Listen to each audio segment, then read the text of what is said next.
आपण मैंने जदि भेंडीर गोटे प्रकार रेसिपी खाई खाई बोर हो गले ताहले ए रेसिपी को निश्चय ट्राई करंतु और विश्वास करंतु आपण मैंने गोटे रुटी जगह चारिपट रुटी निश्चय खाइबे। यार स्वाद भूली पारेबेनी आ घर लोक समस्ते हाथ चाटी खाइबे आउ कहिबे भेंडीर भी एमती रेसिपी बनैबे तो आगरू काहे मु बनै नथिली। रेसिपीटा पूरा यूनिक रहइबो सेतिपय सांग माने भिडियोटी को स्किप न करी फास्ट टू लास्ट जाए वाच करंतु और सब टिप्स गुड़ा को फॉलो करंतु। आउ जदि मो चैनल नुआ अछंती ताहले मो चैनल को लाइक सब्सक्राइब शेयर कर दियंतु और पाखरे थिबा बेल आइकन को दबाई दियंतु जहा फल कि मोर नुआ नुआ रेसिपी गुड़ा नोटिफिकेशन आपण मानक पाखरे सर्वप्रथमे पहुंची पारिबो। तो चलंतु सांग माने एबे देरी न करी हम रेसिपी स्टार्ट करबा। सेति में देखंतु एटी मो सब प्रिपरेशन आगर कर नेची।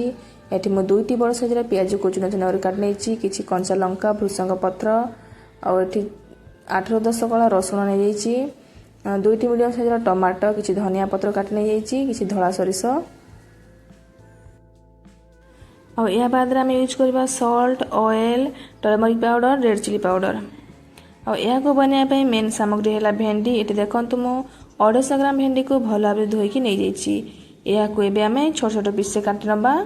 देखंतु एठी मो केमते काटुची ए प्रोसेस आपण माने सब भेंडी तो काट नियंतु। एठी देखंतु मो सब भेंडी तो काट नेची। एबे चलंतु हमें नेक्स्ट प्रोसेस को जिबा। एबे हमें गैस ऑन करी कड़े को बसे नबा। कड़े भला भाबे गरम हे गला परे 2 ରୁ 3 चम्मच तेल को दे दबा। तेल हल्का गरम हे गला परे एथिरे एबे हमें दे दबा 1 चम्मच धळा सरिष, 2टी कंचा लंका, किछि कोला रसुण और काटी रखितबा चुना चुना पियाज को ए सब को दे साला परे याको हमें गोल्डन ब्राउन कलर हेबा पर्यंत भला भाबे भाजी नबा। एठी रसुण और पियाज टिके भाजी गला परे हमें जो काटी रखितला भेंडी ताको एथे दे दबा। भेंडी को दे साला परे याको मध्ये हमें 1 ରୁ 2 मिनिट पाए भला भाबे भाजी नबा, जहा फल भेंडी जो नाळो अंश थाए ता छाडी जिवो।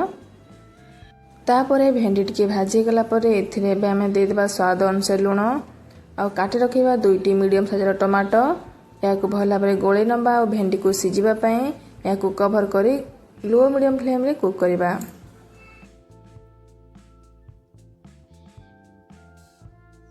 5 ରୁ 6 मिनट पर्यंत भेंडी को कवर करी कुक करिया पर देखंतु एठी भेंडी भला भाबे सिझि जाईची, टमाटो मध्ये भला भाबे सिझि जाईची। एबे हम गैस फ्लेम को ऑफ करनबा, याको ठंडा पय छाड़ दबा।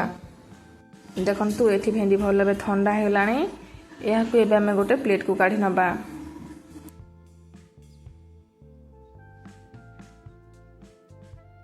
एबे हमें गोटे मिक्सी जार नै जिबा। एथिरे भेंडी को दे दबा। याको गोटे थर ही चले याको हम दरदरा पेस्ट बनेबा। अधिका टाइम जमारू करबेनी नहले अधिका स्मूथ हे जिवो और टेस्ट लागबनी। गोटे थर चले कि बंद कर देबे।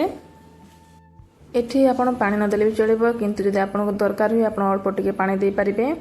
देखंतु एठी मु पेस्ट बने की रेडी कर नै छी। देखंतु केते बढ़िया पेस्ट हे छी। एथिरे बे हम गोटे छुंक लगेबा। सेति पय गैस ऑन करी कड़े को बसे नबा। एथिरे बे हम 2 ରୁ 3 चम्मच तेल को दे देबा। तेल हल्का गरम हे गला परे पुणी हमें 1 चम्मच सरिष को दे देबा और किछि भृसंग पत्र, 2-4 कळा रसुण, किछि कटा पियाज ए सब को दे साला पर याको हमें हल्का ब्राउन कलर पर्यंत भाजी नबा। रसुण ठी हल्का ब्राउन कलर हे गलानी। एबे हमें एथि दे देबा 1 चम्मच रेड चिली पाउडर, 1 चम्मच टर्मरिक पाउडर। याको हमें भला भाबे गोळे नबा। आमे जो भेंडी रो पेस्ट बने रखितले ताको एथि ऐड कर दबा। देखंतु एबे रेडी हे गला हमर भेंडी रो चटनी। ए सब जिनिस को एबे हमें भला भाबे मिक्स करनबा। एहा को एबे हमें गोटे प्लेट को सर्व करनबा। आपण माने एहा को भात रोटी जे कोन स्तर खाइ परबे, बहुत टेस्ट लागि थाए।